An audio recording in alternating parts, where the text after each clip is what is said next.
안녕하세요. 미래를 설계하라 경제 잡학사전 진행의 김혜주입니다. 오늘은 전혜경, 김경진 두 분의 아나운서와 함께 경제 이야기 나눠보도록 하겠습니다. 안녕하세요. 안녕하세요. 네, 7월 16일 수요일 경제 잡학사전 시작해보도록 하겠습니다. 간밤에 미증시 상황부터 짚어보겠는데요. 뉴욕 증시가 혼조세로 마감하는 모습이었습니다. 미국 증시는 장 초반 엔비디아를 중심으로 기술주 강세에 힘입어서 상승 출발했지만 6월의 CPI 발표 이후 관세로 인한 물가 상승 우려가 부각이 되면서 상승폭을 반납하거나 하락 전환하는 모습이 나타났습니다. 여기에 대형 금융주 실적, 국채금리 등이 복합적으로 작용을 하면서 시장 전반은 약세 흐름을 보였습니다. S&P 500 내 상승 종목 수는 48개에 그칠 정도로 투심이 위축되는 모습이었습니다. 다만 엔비디아 AI 칩의 중국 수출 일부 재허용 소식과 중국과의 관계 개선 기대감으로 기술주가 강세를 보이면서 나스닥은 사상 최고치 보여주면서 상승 마감했습니다. 이런 가운데 트럼프 관세 이슈도 주식시장에 영향을 미쳤는데요. 트럼프는 인도네시아와 19% 관세 부과에 합의했고요. 인도도 유사한 방식의 협상을 진행 중이라고 언급을 했습니다. 유럽과도 협상이 진행 중이고요. 곧 두세 건의 무역 합의 발표도 있을 것이라고 밝혔습니다. 트럼프는 관세 협상이 순조롭게 진행 중이라면서 시장에 안도감을 전했는데요. 한편 엔비디아는 중국에 대한 AI 칩 일부 수출이 허용됐다는 소식에 상승세 보여줬습니다. 루트닉 상무장관은 이 조치가 히토리와 관련한 중국과의 교환 협상 일부였다고 설명했는데요. 이는 기술주에 대한 대중 수출 규제 완화 기대를 자극했고요. 대형 기술주 강세 요인으로 작용했다. 나스닥의 상승을 견인했다라고 정리해 볼 수 있겠습니다. 네, 이렇게 간략하게 간밤의 미증시 상황 짚어봤고요. 이어서 저희는 좀 더 자세한 미증시 마감 상황 살펴보겠습니다. 혜경 아나운서 전해주시죠. 네, 자세한 미증시 상황 한번 보겠습니다. 현지 시각 15일 마감된 뉴욕 증시는요, 혼조세로 마감했습니다. 이날 발표된 6월 소비자 물가 지수, 즉 CPI가 반등하면서 인플레이션 우려가 다시 커지고 있는데 일부 은행주의 실적에 기대에 미치지 못하면서 투자 심리를 압박했습니다. 그 결과 다우지수는 0.98%, S&P 500 지수는 0.4% 각각 하락 마감했고 반면 기술주 중심의 나스닥 지수는 엔비디아 급등에 힘입어서 0.18% 상승 마감했습니다. 자세한 뉴욕 증시 글로벌 이슈 살펴보겠습니다. 6월 18일 전월비 0.3% 상승하면서 관세 여파 조금씩 수면 위로 부각됐다는 소식입니다. 미국의 6월 소비자 물가 지수, 즉 CPI가 시장 예상치에 부합했지만 전월보다 상승폭이 확대된 것으로 나타났는데요. 15일 현지 시간 미국 노동부는 6월 CPI, 즉 소비자 물가 지수가 전월 대비 0.3% 상승했다고 발표했습니다. 이는 5월의 0.1% 상승보다 0.2%포인트 늘어난 수치고 전년 동기 대비로는 2.7% 상승하면서 5월의 2.4%보다 상승률이 높아졌습니다. 시장에서도 이미 상승을 어느 정도는 예측하고 있었는데요. 연합 인포맥스 집계에 따르면 시장 예상치는 전월 대비 0.3%, 전년 대비 2.7%였는데 예상은 맞췄지만 물가 상승세 지체가 확대되고 있다는 점에서 긴장감이 퍼지는 분위기입니다. 특히 근원물가, 즉 변동성이 큰 식료품과 에너지를 제외한 근원 CPI도 전월 대비 0.2% 오르면서 5월에 0.1%보다 높아졌습니다. 전년 대비로는 2.9%, 이 역시 5월에 2.8%보다 소폭 상승했습니다. 시장 예상치는 0.3% 상승이었기 때문에 수치 자체는 하회했지만 그래도 추세상 디스인플레이션, 즉 물가 안정 속도가 둔화되고 있다는 해석이 나오고 있습니다. 부문별로 보면 주거비, 의료 서비스, 차량보험, 가구 주택 운영 비용 등이 오르면서 CPI 상승을 이끌었는데요. 특히 주거비는 전월 대비 0.2%, 전년 대비 3.8% 상승했고 의료 서비스는 전월 대비 0.5% 상승, 병원 약값 의사 진료까지 모두 오른 것으로 집계됐습니다. 에너지도 다시 반등했습니다. 6월 에너지 지수는 전월 대비 0.9% 상승했으며 휘발유, 전기, 천연가스 모두 일제히 올랐습니다. 식품 물가 역시 전월 대비 0.3% 올랐는데요. 가정 내 식료품과 외식 물가가 동반 상승한 가운데 외식 중에서도 풀서비스 식당은 0.5%, 패스트푸드는 0.2% 상승했습니다. 눈에 띄는 건 계란 가격이 전월 대비 7.4% 하락했지만 전년 동기 기준으로는 무려 27.3%나 급등했다는 소식입니다. 한편 관세 영향을 직접적으로 받는 품목군들도 물가를 끌어올렸다는 분석이 나오고 있는데 가전제품 가격은 1.9%, 장난감은 1.8%, 가정용 가구용품은 1.0% 상승했는데 이는 2022년 이후 가장 높은 수치입니다. 이처럼 생활 필수품을 중심으로 한 가격 상승이 눈에 띄면서 관세가 소비자 물가에 영향을 주기 시작했다는 해석도 나오고 있습니다. 전체적으로 살펴보시면 시장이 예상한 범위 내에서는 상승이었지만 각 부문별로 고르게 물가 압력이 살아나고 있어서 연준의 금리 결정에 부담이 될 수 있는 요인으로 작용할 가능성도 배제하고 있습니다. 특히 FOMC 회의에서는 이 같은 물가 흐름이 어떤 판단으로 이어질지 시장에 관심이 쏠리고 있습니다. 다음 소식 보겠습니다. 다음 소식은요. 미증시 사상 최고치 행진에 월가는 하반기는 보수적으로 접근해야 한다는 소식입니다. 일단 14일 야후파이낸스에 따르면 뉴욕 증시가 지속적인 상승 랠리를 펼치면서 S&P 500 지수에 대한 목표치를 상향 조정하는 월가 전략들이 늘어나고 있는데요. 대표적으로 캐피털 마켓은 연말 목표치를 5,730에서 6,250으로 상향했습니다. 이는 관세 우려가 확산되기 전에 3월 중순 수준으로 돌아간 수준인데 전략 책임자의 로비 칼바시나는 하반기 증시에 대해서는 중립적인 입장이라면서 현재 지수 수준이 이미 목표치에 접근했고 양방향 변동성이 커질 수 있다고 경고했습니다. 실제로 야후파이낸스가 집계한 14명 월가 전략가 중에서 절반 이상인 8명은 S&P 지수가 연말까지 현재 수준에서 하락하거나 횡보할 것으로 바라보고 있고 야네드 야데리치 대표 역시 연말 목표치 6,500을 유지하되 증시가 고점에서 점차 둔화되는 제곱근의 형태 흐름을 보일 수도 있다고 지적했습니다. 그는 트럼프 대통령의 관세 공방에서 물러설 수 있을 것이라고 기대를 했는데 현실은 반대라고 말하면서 최근 멕시코 EU에 대해서 30% 관세 경고, 캐나다에는 35% 관세가 확정된 점을 우려 요인으로 꼽았습니다. 반면 뱅크 오브 아메리카는 최근 목표치를 5,600에서 6,300으로 상향했지만 3분기 주가 추가 상승에 대해서는 아직도 회의적입니다. 사비타 수브라마나 팀장은 우리가 활용하는 EPS 서프라이즈 모델 중 일부는 혼조세를 보이고 있고 기술주 실적 둔화 조짐도 본격화되고 있다면서 아직 경계를 늦추지 않았습니다. 한편 이번 주부터는 미국의 2분기 실적 시즌이 본격 개막하고 있습니다. 15일에는 시티그룹, JP모건, 엘스파고 등 주요 은행들의 실적 발표가 예정되어 있고 16일에는 유나이티드 항공, 또 존슨앤존슨, 골드만삭스, 뱅크 오브 아메리카 등 대형주들의 실적이 줄줄이 발표될 예정입니다. 넷플릭스와 지 에어로스페이스는 17일, 아메리칸 익스프레스와 찰스 슈왑은 18일 실적을 발표하면서 실적 결과에 따라 주가의 투자 심리도 적지 않은 영향을 줄 수 있는 한 주가가 될 전망입니다. 이제 요약하자면 사상 최고가 흐름은 이어지고 있지만 관세 정책과 실적 변수, 그리고 정치적 불확실성까지 맞물려서 시장은 점점 신중한 모드로 전환하고 있다는 점 주목할 필요가 있겠습니다. 이제 마지막 소식 보겠습니다. 구글 AI 데이터 센터 위에 4조 원대 수력 발전 계약 체결이란 헤드라인인데요. 구글은 앞으로 20년간 미국 펜실베니아주의 수력 발전소 두 곳에서 생산되는 최대 3기가와트의 전력을 공급받을 예정입니다.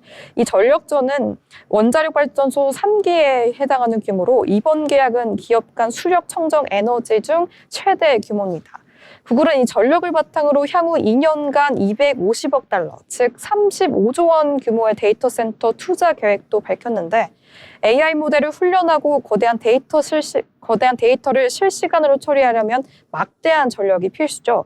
이번 계약도 단순한 에너지 구매가 아니라 AI 인프라를 위한 전력 확보 전쟁에서 선제적으로 포석을 할 수 있다는 계기가 됐습니다. 주목할 점은 수력 발전을 선택했다는 점입니다. 풍력이나 태양광 같은 재생에너지와 달리 수력은 24시간 안정적인 공급이 가능하고 탄소 배출이 없는 청정 에너지란 점에서 탄소 중립 목표와도 잘 맞물리는 선택이란 분석입니다. 브록필드는 현재 해당 수력발전소를 운영 중이며 필요에 따라 설비 업그레이드나 신규 인수도 고려 중이라고 밝혔습니다. 이처럼 전 세계 초대형 테크 기업들이 앞다퉈 전력 공급원을 선점하고 있는 가운데 메타는 지난 20년간 원자력 발전 전력을 공급받는 계획을 체결했습니다.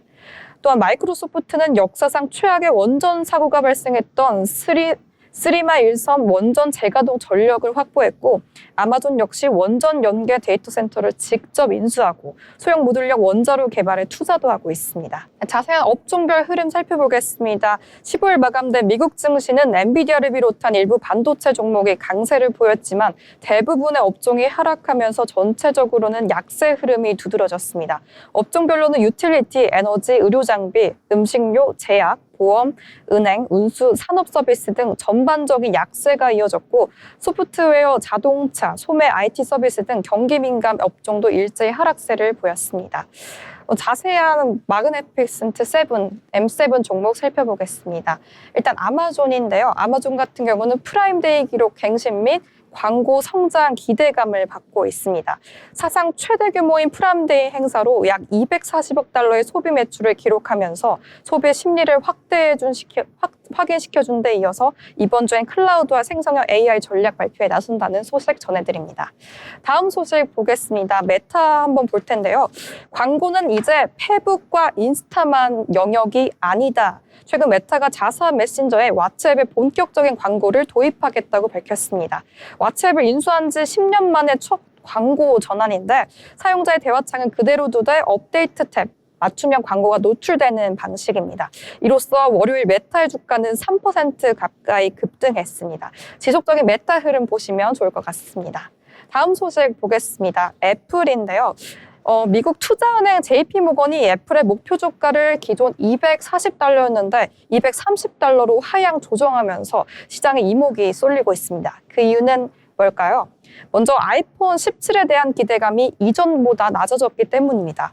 JP모건은 아이폰 수요가 이미 앞당겨진 데다가 신제품의 혁신도 제한적이어서 교체 수요가 크게 늘지 않을 것이라고 분석한 바 있는데 실제로 아이폰 17의 생산 전망치는 전작 대비 약 9% 낮은 수준으로 측정되고 있습니다. 다음 마지막 소식 보겠습니다. 테슬라인데요.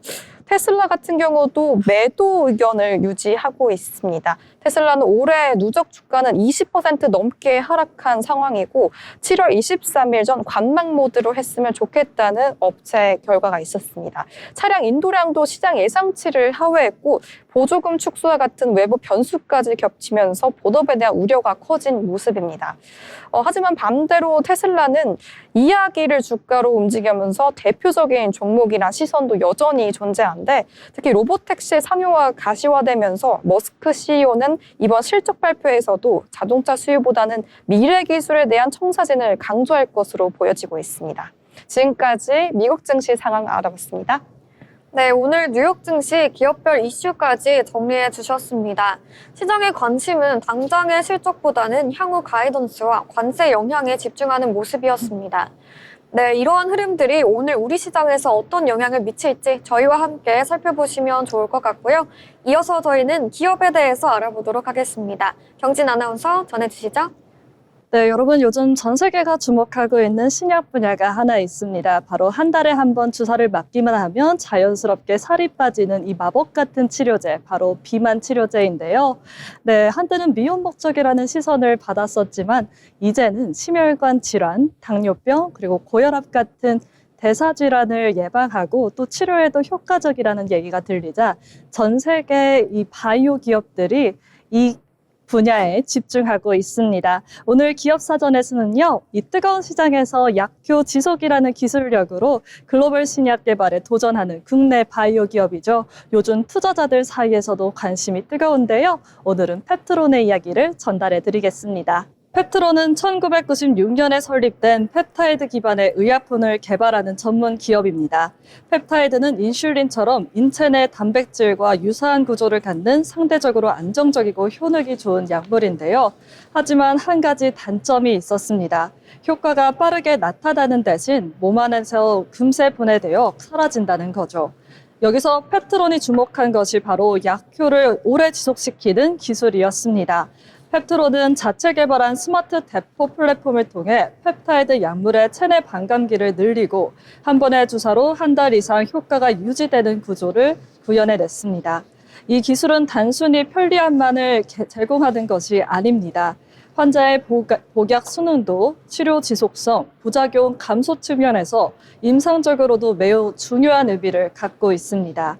펩트론은 이 스마트 대포 기술을 기반으로 당뇨병, 비만, 파킨슨병, 전립선암 등 다양한 질환에 적용할 수 있는 장기 지속형 주사제를 개발 중입니다. 현재 펩트론이 확보한 파이프라인은 글로벌 경쟁력을 갖춘 약물로 평가받고 있으며 국내외에서 다수의 특허 등록을 마친 상태입니다.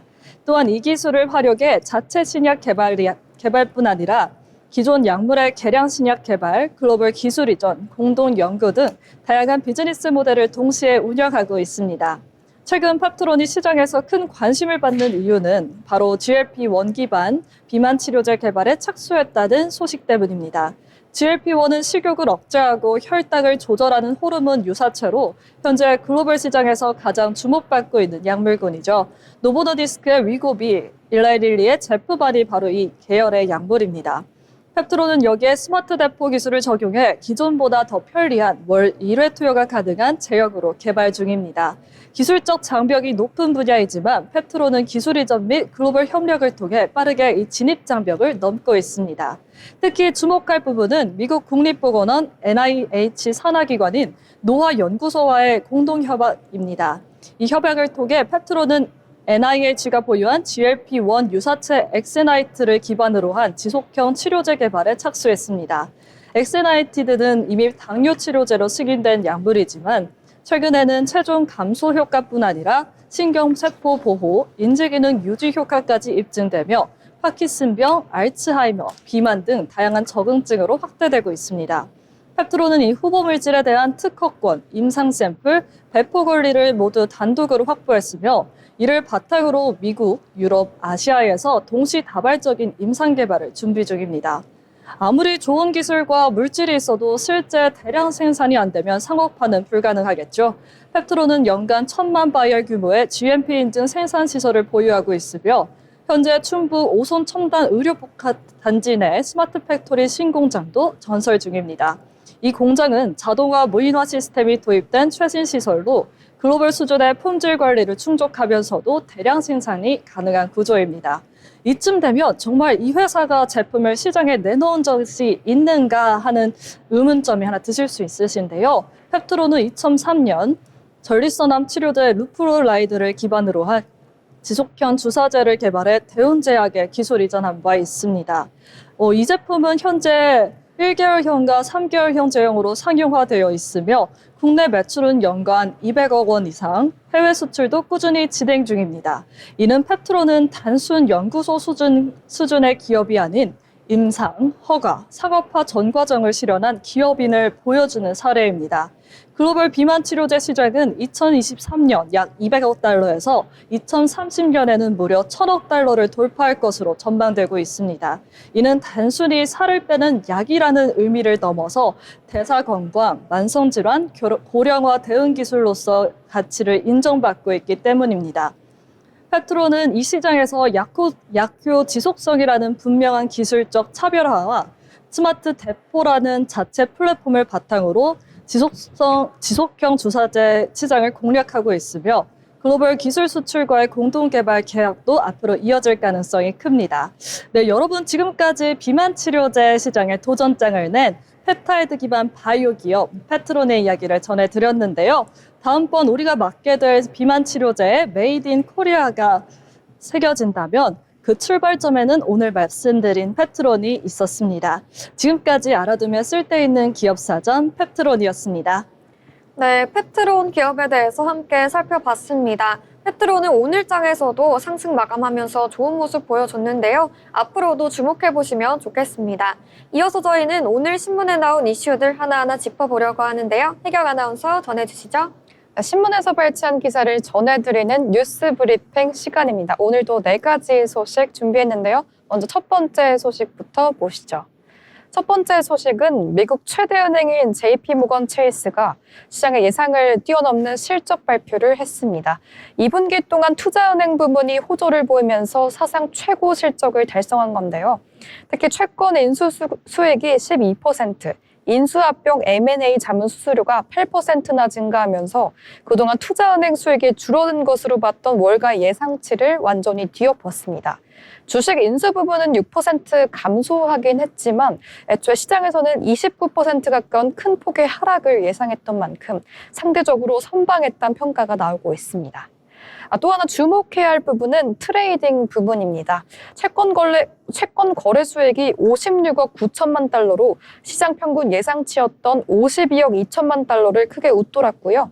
주식 거래 수익도 32억 5천만 달러로 1분기에서 연속으로 최고치를 경신했습니다. 다만 수익자 수익은 시장 기대에 미치지 못했지만 연간 기준으로는 약 955억 달러에 이를 것이라며 기존 연간 전망을 상향 조정했습니다. 한편 같은 날 웰스파고와 시티그룹도 실적 발표를 예정이고 뱅크 오브 아메리카, 골드만삭스, 모건 스탠리는 하루 뒤인 16일, 오늘이죠, 발표를 앞두고 있습니다. 최근 투자은행의 합병 자문 부분이 대한 우려가 컸던 만큼 이번 JP모건 실적이 향후 금융원 전망의 회복 가능성을 보여주는 신호가 될 수 있을지 투자자들의 관심이 쏠리고 있습니다. JP모건 주가는 실적 발표 직후 뉴욕 증시 개장 전 거래에서 1%의 상승세를 나타냈습니다. 이어서 다음 소식 보겠습니다. 국내 통신업계 정보보호 투자 전쟁이 본격적으로 시작됐습니다. 최근 SK텔레콤의 유심 해킹 사고가 불거진 이후에 통신 3사 모두 정보 보안 강화에 대한 막대한 예산을 투입하면서 경쟁적으로 대응하고 있는 모습인데요. 먼저 SK텔레콤은 지난 5일 향후 5년간 7천억 원의 정보보호에 투자하겠다고 발표했습니다. 그에 맞서서 KT는 무려 1조 원 규모의 투자 계획을 공지했는데 작년 기준 1,250억을 보완했었던 KT가 연간 투자 규모의 1.5배 가까이 늘린 셈입니다. KT는 이번 대규모 투자로 제로 트러스 보안체계 구축에 3,400억, 보안 인력 강화에 500억, 글로벌 보안업체 협업에 200억 원, 그리고 정보부 공시 수준 유준 개선에 6,600억 원을 배정했습니다. 이를 통해서 AI 기반 보안 모니터링 체계를 강화하고 글로벌 협업과 진단 컨설팅 확대, 제로 트러스트 체계 완성, 보안 전담, 인력 확충 등 4대 정보보호 혁신을 본격 추진한다는 계획이 있습니다. 마지막 소식 보겠습니다. 마지막 소식은요, AI끼리 돈을 주고받는 시대 현실이 됩니다. 요즘 인공지능 기술이 빠르게 발전하면서 이제는 AI와 AI가 서로 데이터를 사고 파는 거래까지 가능해지고 있는데요. 문제는 이 거래를 어떻게 결제하느냐입니다. 기존의 금융 시스템, 그러니까 우리가 쓰는 은행망이나 카드 결제 시스템은 속도도 느리고 수수료도 비싸고 시간 제약도 많았습니다. AI는 24시간 쉬지 않고 실시간으로 거래할 수 있는데 기존 시스템으로는 이걸 따라올 수 없겠죠. 그래서 주목받는 게 바로 스테이블 코인입니다. 달러 등 법정화폐가 연동돼 가치가 안정적이고 블록체인 기반이라 초당 수천 건의 거래를 수수료 없이 처리할 수 있습니다. 중개자 없이 AI끼리 실시간으로 자동 결제가 가능하다는 거죠. 시장조사 업체 가트너에 따르면은 AI 에이전트 시장 규모는 작년 51억 달러에서 2030년에는 471억 달러까지 커질 전망입니다. AI 에이전트는 사람처럼 스스로 판단하고 업무를 수행하는 AI 프로그램인데 이들의 데이터를 사고 파는 데 필요한 결제 인프라로 스테이블 코인이 가장 유력한 후보로 떠오르고 있습니다. 결국 앞으로는 AI가 데이터를 사고 팔고 스테이블 코인으로 실시간 결제하면서 사람은 그걸 지켜보는 시대가 올지도 모르겠습니다. 지금까지 브리핑이었습니다. 네, 다양한 뉴스들 전해주셨습니다. 이슈들 확인해 보시면서 저희 방송과 함께 투자에 참고해 보시면 좋을 것 같고요. 저희는 잠시 후에 아나운서들의 주식수다 돈의 맛으로 돌아오도록 하겠습니다. 미래를 설계하라 경제 잡학사전에서 그 해답을 찾을 수 있습니다. 아울러 본 방송에서 제공하는 정보는 투자 판단에 대한 조언일 뿐 해당 종목에 대한 가치, 상승 또는 하락을 보장하지 않습니다.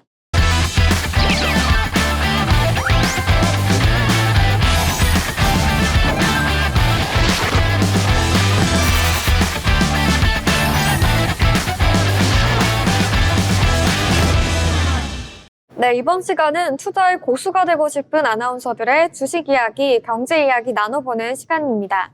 저희는 먼저 국내 증시 마감 상황부터 짚어보도록 하겠습니다. 7월 16일 수요일 국내 시장, 양시장 모두 하락 마감했습니다.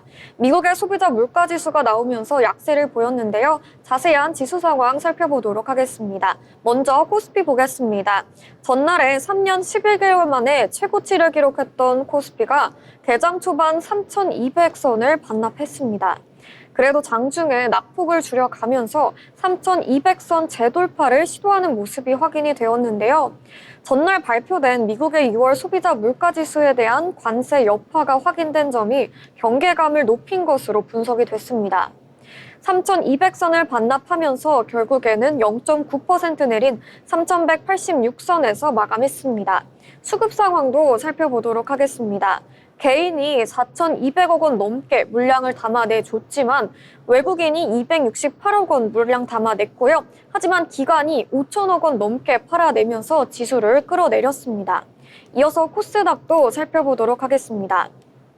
코스닥은 전장 대비 하락 출발하는 모습이 포착이 됐는데요. 낙폭을 키우다가 0.08% 내린 812포인트로 거래를 마쳤습니다. 이어서 수급 상황도 보시겠습니다. 개인이 1,493억 원 물량을 담아냈는데요. 반면에 외국인과 기관이 물량을 던지면서 지수를 끌어내렸습니다. 외국인은 1,121억 원, 기관은 280억 원 순매도했습니다. 이어서 시가총액 상위 종목들의 흐름들도 함께 살펴보도록 하겠습니다. 먼저 코스피입니다. 전반적으로 혼조세 보였는데요. 미국의 엔비디아의 훈풍이 불면서 반도체주 움직이는 모습이 확인이 됐습니다. 삼성전자는 1.57% 상승해주면서 64,700원의 종가 형성을 했습니다. 반면에 SK하이닉스는 14일에 30만 닉스까지 가기도 했지만 다시 그 이후에는 약세를 띠고 있는 모습인데요. 엔비디아 훈풍이 불었음에도 상승 탄력을 이어가지 못하는 흐름이 포착이 됐습니다. 0.84% 내리면서 29만 6천 원에 거래를 마쳤습니다. 네, 이어서 KB금융주는 5% 강한 낙폭 보여줬고요. 현대차는 1%대 낙폭, 반면에 한화에어로스페이스 방산주는 소폭이지만 상승해주면서 마감했습니다. 이어서 코스닥도 살펴보도록 하겠습니다. 네, 코스닥은 알테오젠이 강한 흐름 보여줬는데요. 3.6% 넘게 상승해주면서 48만 6천 원의 종가 형성했습니다.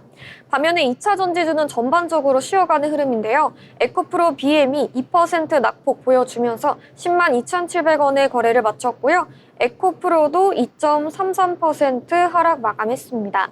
네, 이렇게 시총 상위 종목들의 흐름까지 살펴봤습니다. 네, 그렇다면 오늘 시장에서 특징적인 종목들도 함께 살펴봐야겠는데요.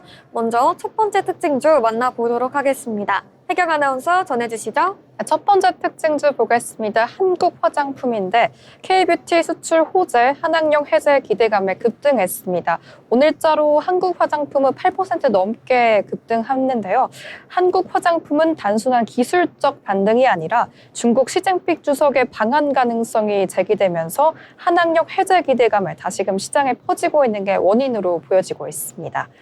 실제로 이 대통령은 지난달 시 주석과 첫 정상통화에서 방한을 공식 초청한 바 있고요. 시진핑 주석이 한국을 마지막으로 방문했던 2014년 이후 약 10년 만에 방문 가능성이 제기되면서 관련 산업 전반에 훈풍이 감지되고 있습니다. 특히 대표적인 수혜업종은 바로 K뷰티, 그중에서 화장품 관련주 지켜보시면 좋을 것 같습니다. 그래서 다만 외교 이슈와 관련된 기대감은 언제나 변동성이 커질 수 있는 만큼 투자에 신중할 필요도 있겠는데요. 하지만 분명한 건 그동안 막혀있던 한중 교류가 풀릴 수도 있다는 가능성으로도 시장은 빠르게 반응하고 있다는 점, 그리고 K뷰티가 여전히 글로벌 시장에서 전략 사업으로서의 매력을 유지하고 있다는 사실도 지켜보면 좋을 것 같습니다. 자세한 주가 흐름 한번 살펴보시겠습니다.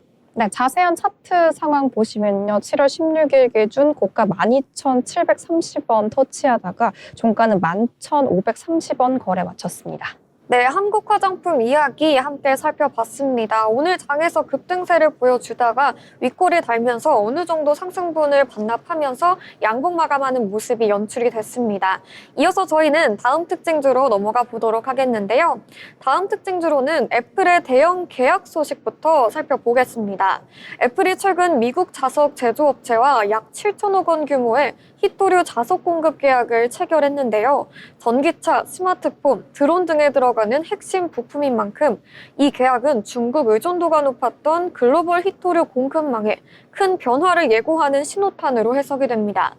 특히 애플이 모든 제품에 재활용 히토류를 사용하겠다고 밝힌 만큼 관련 기술을 가진 기업들, 자원 재활용, 자석 코팅, 금속 정제 업체들도 주목을 받고 있고요. 국내에서도 포스코 퓨처엠, 유니온 머티리얼, 삼화전자 등 히토류 가공 및 희귀금속 연관주들의 수급이 계속해서 들어오는 흐름이 이어졌습니다. 이번 계약은 단순 부품 공급을 넘어서서 미국 정부가 추진 중인 자국 내 핵심 소재 공급망 강화 정책에도 맞물린 이슈라서요. 앞으로 해외 대형 IT 기업들의 소재 공급처가 어떻게 다변화될지 투자자들도 주목해보고 있습니다. 이어서 저희는 다음 특징주로 넘어가 보도록 하겠습니다. 혜경 아나운서 전해주시죠. 다음 특징주는 HD 현대 미포입니다. 수주 호조 기대감에 주가가 상승세를 오늘 보였는데요. 국내 조선업계 대표 중형 조선사 HD 현대 미포조선이 오늘 들어 수주 호조를 이어가면서 실적에 대한 기대감이 커지고 있습니다. 증권가에 따르면 올해 5월 말 기준으로 HD 현대 미포는 상선 부문에서 총 28처, 약 19억 달러의 규모의 신규 수주를 확보했는데 이는 연간 수주 목표치인 38억 달러의 절반을 이미 초과 달성한 50.5% 수준으로 상반기만에 탄탄한 실적 기반을 마련했다는 평가가 나오고 있습니다. 또한 LNG 운반 선발주가 다소 조춤한 상황에서도 LNG 벙커리선 수요는 꾸준히 유지되고 있습니다. 대신증권 연구원에 따르면 HD 현대미포는 지난 5월 18,000제곱미터급 LNG 벙커리선 2척을 2,706억에 수주했고요. 이는 선박 2027년에 인도될 예정입니다. 벙커리선은 친환경 연료인 LNG를 다른 선박에 공급하는 특수 선박으로 IMO 환경 규제 강화 흐름 속에서도 수요가 안정적으로 이어지는 선종입니다. 수익성 높은 선종 비중 확대, 안정적 선가 흐름, 친환경 시장 대응 전략까지 동시에 작동하고 있는 HD 현대미포는 조선업종 내 중장기 유망주로 다시 한번 주목받고 있습니다. 오늘 자세한 차트 한번 보겠습니다. 오늘 4.54%로 상승 마감한 모습인데 고가는 19만 7천 원 터치하다가 종가는 19만 1,200원에서 마무리되었습니다. 네, HD 현대미포 오늘 시장에서 주목을 받았습니다. 이거래일 연속 상승세 이어주는 좋은 모습 보여주고 있는데요. 수주잔고 확대는 곧 실적 안정성으로 이어지는 만큼 이번 흐름이 단기 이슈에 그치지 않고 계속해서 이어나갈 수 있는 이슈가 될 것인지 지켜볼 필요가 있겠습니다. 이렇게 조선 관련 특징주도 살펴봤고요. 이어서 저희는 다음 특징주 살펴보겠습니다. 제가 준비한 다음 소식은 폴더블 아이폰에 대한 기대감이 국내 증시로 번지고 있다는 이야기입니다. IBK 투자증권은 최근 보고서를 통해서 내년 하반기 출시가 예상되는 폴더블 아이폰이 국내 부품주들에게 새로운 기회가 될 수 있다고 밝혔는데요. 애플은 아직 폴더블 폰 시장에 본격적으로 진입하지는 않았지만 만약 진입이 현실화된다면 삼성 디스플레이, BH, 파인테크닉스 등 국내 디스플레이에 접히는 힌지 부품 관련 기업들이 수혜를 받을 수 있다는 기대감이 모아지고 있습니다. 특히 애플이 완제품을 미국에서 조립해도 결국에는 핵심 부품을 한국과 일본에 의존하고 있다는 점이 소부장 기업들의 중요도가 더 부각되고 있는 시점입니다. 폴더블에 들어가는 고부가 소재 부품을 이미 선도하고 있는 기업들 중심으로 기대감이 살아나고 있습니다. 물론 아직은 루머 수준에 불과하다는 이야기도 있지만 애플이 움직인다면 산업 구조 자체가 변하기 때문에 그리고 그 중심에 국내 소부장 기업들이 있다는 점에서 앞으로 주목해볼 포인트가 되겠습니다.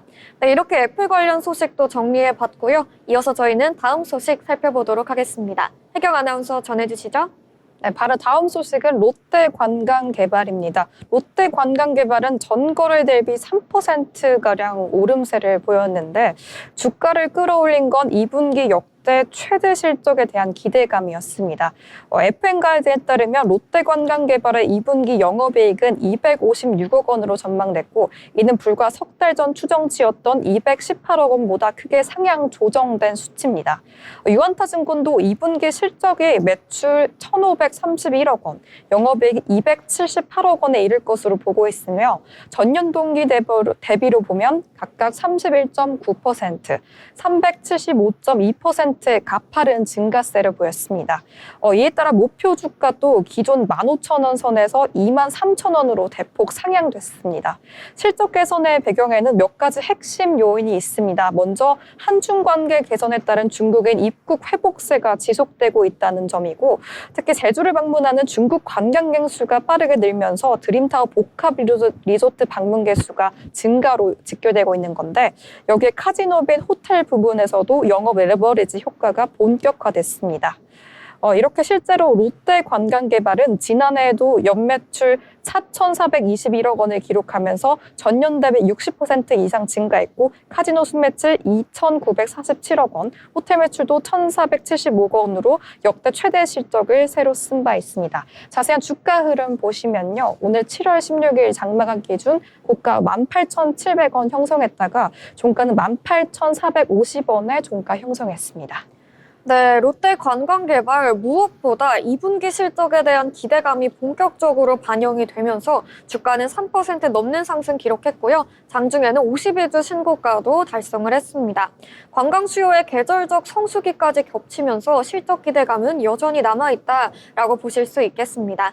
하지만 단기적으로는 이미 신고가를 경신한 만큼 차익 실현 매물이 출회될 수도 있기 때문에 단기적인 이슈로 끝나지는 않는지 지켜볼 필요가 있겠습니다. 네, 이렇게 5가지 특징주 저희와 함께 살펴봤습니다. 네, 이어서 저희는 인물에 대해서 함께 살펴보도록 하겠습니다. 경진 아나운서 전해주시죠. 네, 다시 돌아온 오늘 이 시간 오늘의 인물 로그입니다. 오늘의 인물은요. 옷장사는 전혀 몰랐지만 청바지 브랜드 리바이스를 다시 일으킨 주인공인데요. P&G에서 28년을 보낸 마케팅 전문가 그리고 위기에 빠진 브랜드를 정체성과 스토리로 되살린 리더 바로 칩버그입니다. 오늘은 칩버그의 여정을 따라가며 브랜드와 리더십에 대해 생각해보는 시간을 가져보겠습니다. 칩버그는 미국 북동부에서 자랐습니다. 그가 성장한 환경은 평범했지만 그 안에서 그는 한 가지를 일찍 깨달았다고 말합니다. 바로 사람을 이해해야 브랜드를 이해할 수 있다라고 말하는데요. 대학은 펜실베니아에 위치한 라파예트 칼리지를 나왔고 졸업 후 1982년 프록터 앤 갬블 즉 P&G에서 입사하게 됩니다. 사람의 마음을 움직이는 브랜드의 매력을 느껴 마케팅 부서에서 일을 시작하게 되죠. 칩버그는 P&G에서 무려 28년을 보냅니다. 그 긴 시간 동안 그가 담당했던 브랜드는 모두 우리에게 익숙한 이름들인데요. 질레트, 펜틴, 올드스파이스, 페브리즈 등이 있습니다. 그는 미국뿐 아니라 유럽, 아시아 등 여러 지역에서 일하면서 다양한 문화 속에서 브랜드를 해석하고 적용하는 방법을 익혔습니다. 이때의 글로벌 경험이 이 훗날 리바이스의 전략에도 큰 영향을 주는데요. 2010년대 초 리바이스는 위기를 겪고 있었습니다. 브랜드 인지도는 여전히 높았지만 매출은 하락세였고 젊은 세대와의 연결도 끊어지고 있었죠. 그동안 리바이스는 전통에 안주하며 디지털 전환에 뒤처졌고 신흥 브랜드의 시장 점유율을 빼앗기고 있었습니다. 이때 리바이스 이사회는 외부 출신의 CEO를 영입하게 됩니다. 이 리바이스 150년 역사상 최초였는데요. 그들이 택한 인물이 바로 칩버그였죠. 칩버그는 리바이스에 들어가자마자 공장, 매장 본사를 돌며 직원들을 만났습니다. 그리고 그들에게 한 가지 질문을 던졌는데요. 우리는 왜 리바이스를 사랑해야 하죠? 그는 브랜드의 본질을 회복하는 데 집중했습니다. 리바이스는 단순히 청바지를 파는 회사가 아니라 미국 역사와 함께한 브랜드이자 사람들의 이야기와 감정이 담긴 옷이라는 것을 상기시킵니다.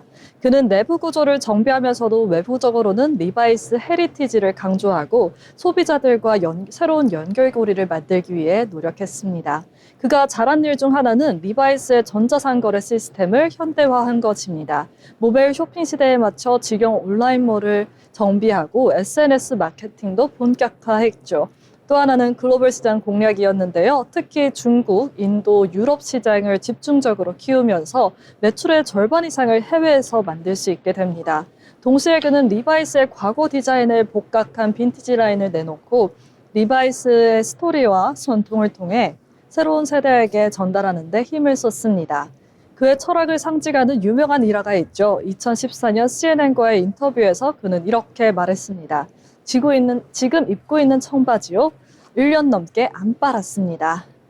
처음엔 청결 문제로 논란이 되었지만 사실 그는 청바지는 자주 빨 필요가 없다고 세탁을 줄이는 것도 환경에 좋다면서 메시지를 전달하고 싶었던 거였는데요.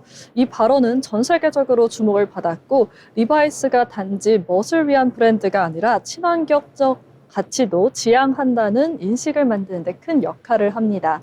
치버그는 리더십에 대해 이렇게 말합니다. 리더는 모든 답을 알 필요는 없다. 하지만 질문을 잘 던지고 경청을 할 줄 알아야 한다. 그는 직원들과 끊임없이 대화하며 조직 내부에 활기를 불어넣었고 현장 직원의 의견을 최종 의사결정까지 반영하는 구조를 만들었습니다. 2019년 리바이스는 다시 증시에 상장됩니다. IPO를 통해 약 6억 2천만 달러를 조달했고 시장에서도 큰 관심을 받았습니다. 이는 단순한 실적 회복이 아니라 브랜드 회복의 상징이었고 치버그의 리더십은 정점이기도 했습니다. 그는 2023년 CEO 자리에서 물러나고 지금은 리바이스 이사회 의장으로 활동 중인데요. 치버그는 옷을 잘 아는 사람은 아니었지만 사람을 이해하고 브랜드의 본질을 파고드는 힘이 있었던 인물입니다. 그는 숫자보다 사람, 실적보다 철학, 속도보다는 방향을 중시한 리더였죠. 그래서 위기에 빠진 리바이스가 다시 사랑받는 브랜드가 될 수 있었던 것 같습니다. 지금까지 인물로그 치버그였습니다.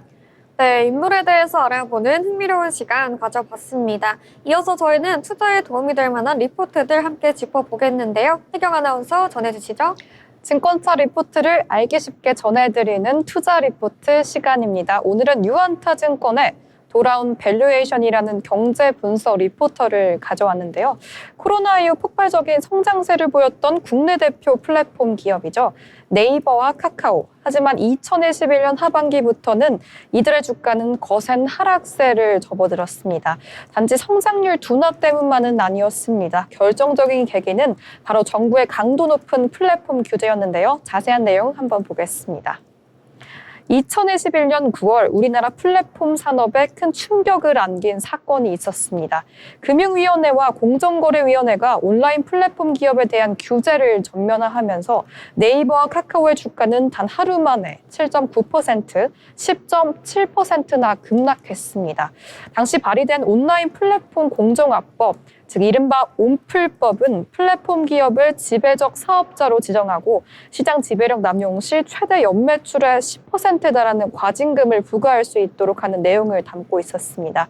결국 그 여파로 국내 대표 플랫폼 기업 두 곳은 무려 4년에 가까운 침체기를 겪어야만 했습니다. 비즈니스 모델 자체가 위협받는 상황에서 주가뿐만 아니라 글로벌 확장 전략에도 제동이 걸렸던 시기였다고 볼 수 있습니다. 그런데 최근 분위기가 완전히 바뀌었습니다. 미국이 한국 정부의 관세 협상 과정에서 온플법 시행 중단을 조건으로 제시한 결과적인 계기였습니다. 또 구글, 애플, 메타 등 미국의 빅테크 기업들 역시 한국 시장에서 플랫폼 사업을 활발히 벌이고 있기 때문에 이들의 지배적 플랫폼 사업자로 지정될 수 있다는 점이 문제로 떠오르고 있다는 겁니다. 미국 정부는 자국 기업 보호를 이유로 해당 법안의 시행 유예를 요구했고 한국 정부도 외교적 부담 속에서 정책적 태도 전환을 고민하지 않을 수 없게 된 겁니다. 이런 국제적인 압박과 맞물려서 윤석열 정부 역시 디지털 산업을 차세대 국가 전략 사업이라고 공식화하면서 정책 기조의 대대적인 변화를 예고하고 있었습니다. 이런 흐름 속에서 플랫폼 기업들은 다시금 숨통을 틔우고 있는데 특히 네이버와 카카오는 규제 위주였던 정책이 육성 중심으로 전환되면서 시장 내 평가 가치, 즉 밸류에이션이 가파르게 회복되고 있는 모습을 보이고 있습니다. 플랫폼 기업들에게 있어 최근 몇 년간 가장 큰 위기이자 동시에 기회로 떠오른 키워드는 바로 AI, 인공지능입니다.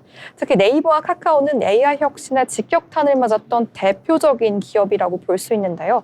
그 전환점은 2022년 11월 오픈AI가 출시한 챗GPT 3.5였습니다.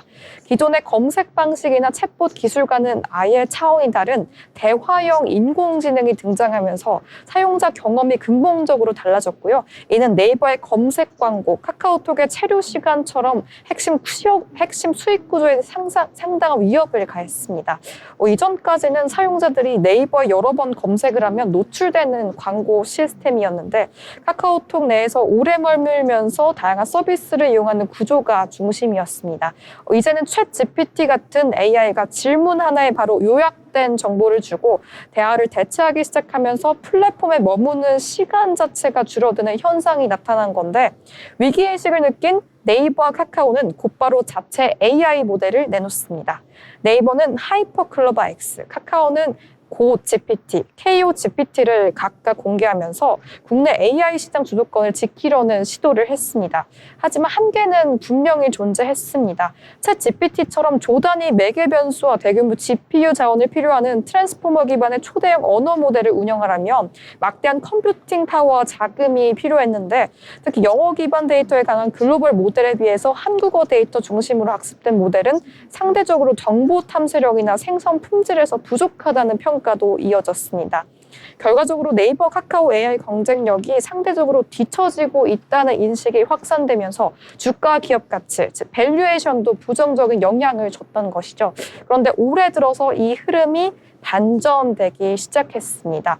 2025년 1월 중국에서 등장한 경량화 AI 모델 딥시크가 이 판도를 바꿔놨습니다. 이 모델은 챗 GPT와 유사한 수준의 성능을 보이면서도 훨씬 적은 연산과 GPU 사용으로 구현이 가능하다는 점은 많은 주목을 받았고 특히 국내 AI 기업들에게도 우리가 싸게 빠르게 잘 만들 수 있다는 자신감을 불어넣는 사례가 되었습니다.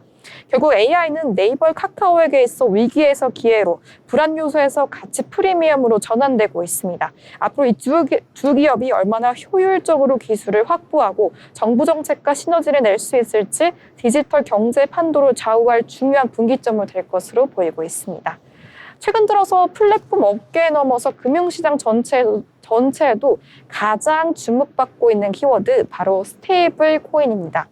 특히 국내에서도 원화 기반 스테이블 코인 도입이 가능성 점차 현실로 다가오고 있다. 이런 소식에 시장의 기대감도 커지고 있는데요. 지난 6월이죠. 국회에서 디지털 자산 기본법이 발의되면서 스테이블 코인을 포함한 가상자산 전반의 제도적 기반 마련 작업이 본격화되었고 같은 시기 미국에서는 대표적인 스테이블 코인 발행사인 서클이 나스닥에 상장하면서 주가가 폭등했습니다.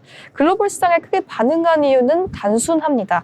AI 시대를 맞아서 인간이 아닌 인공지능 간의 실시간 결제와 거래가 필요한 상황에서 금융 시스템은 그 속도를 따라가지 못하고 그 대안으로 스테이블 코인이 각광받고 있다는 점 주목해 보시면 좋을 것 같습니다. 다음 슬라이드 보시면요. 네이버 투자 전망은 주요 투자 포인트 한번 짚고 넘어가겠습니다. 하반기 개인화 강화된 통합 검색 개편을 계획하고 있고요. 커머스 수수료에 따른 영업이익 증가 기대 효과까지 기대하고 있습니다. 카카오 투자 전망도 함께 보시면요. 오픈 AI와 협업한 AI 서비스 11월 출시 전망이고요. 또 모빌리티 2분기 회복 반등에 페이 매출 두 자릿수 성장까지 기록하고 있습니다. 일단 정리해보면요. 게임업체 투자 전망도 매우 좋습니다. 게임업체 투자 전망 같은 경우는 크래프톤, NC스포츠를 꼽을 수 있겠는데 크래프톤 같은 경우에는 2분기 저점으로 하반기 실적 기대 효과가 있고요. NC스포츠 같은 경우에도 기대작 아이온2 FGT로 흥행 리스크가 감소한다는 점, 목표 주가가 31만 원까지 상승률 45%까지 있다는 점 주목해보시면 좋을 것 같습니다. 지금까지 리포트 브리핑이었습니다. 네, 리포트 브리핑 함께 살펴봤습니다.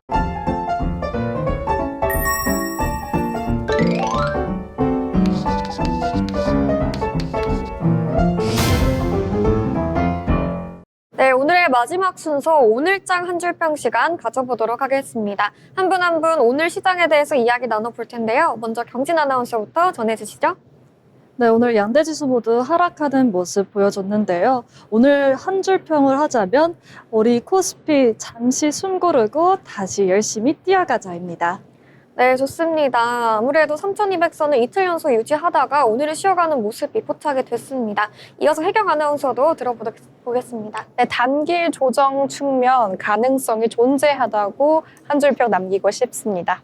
네, 맞습니다. 아무래도 쉬어가는 흐름이 있어야 다시 또 힘차게 달려볼 수 있겠죠. 저도 한 줄 평, 질주하던 코스피, 오늘은 쉬어가요 라고 정리해보도록 하겠습니다. 네, 저희가 준비한 소식은 여기까지고요. 내일도 더 알찬 정보로 찾아뵙도록 하겠습니다. 시청해주신 여러분 고맙습니다.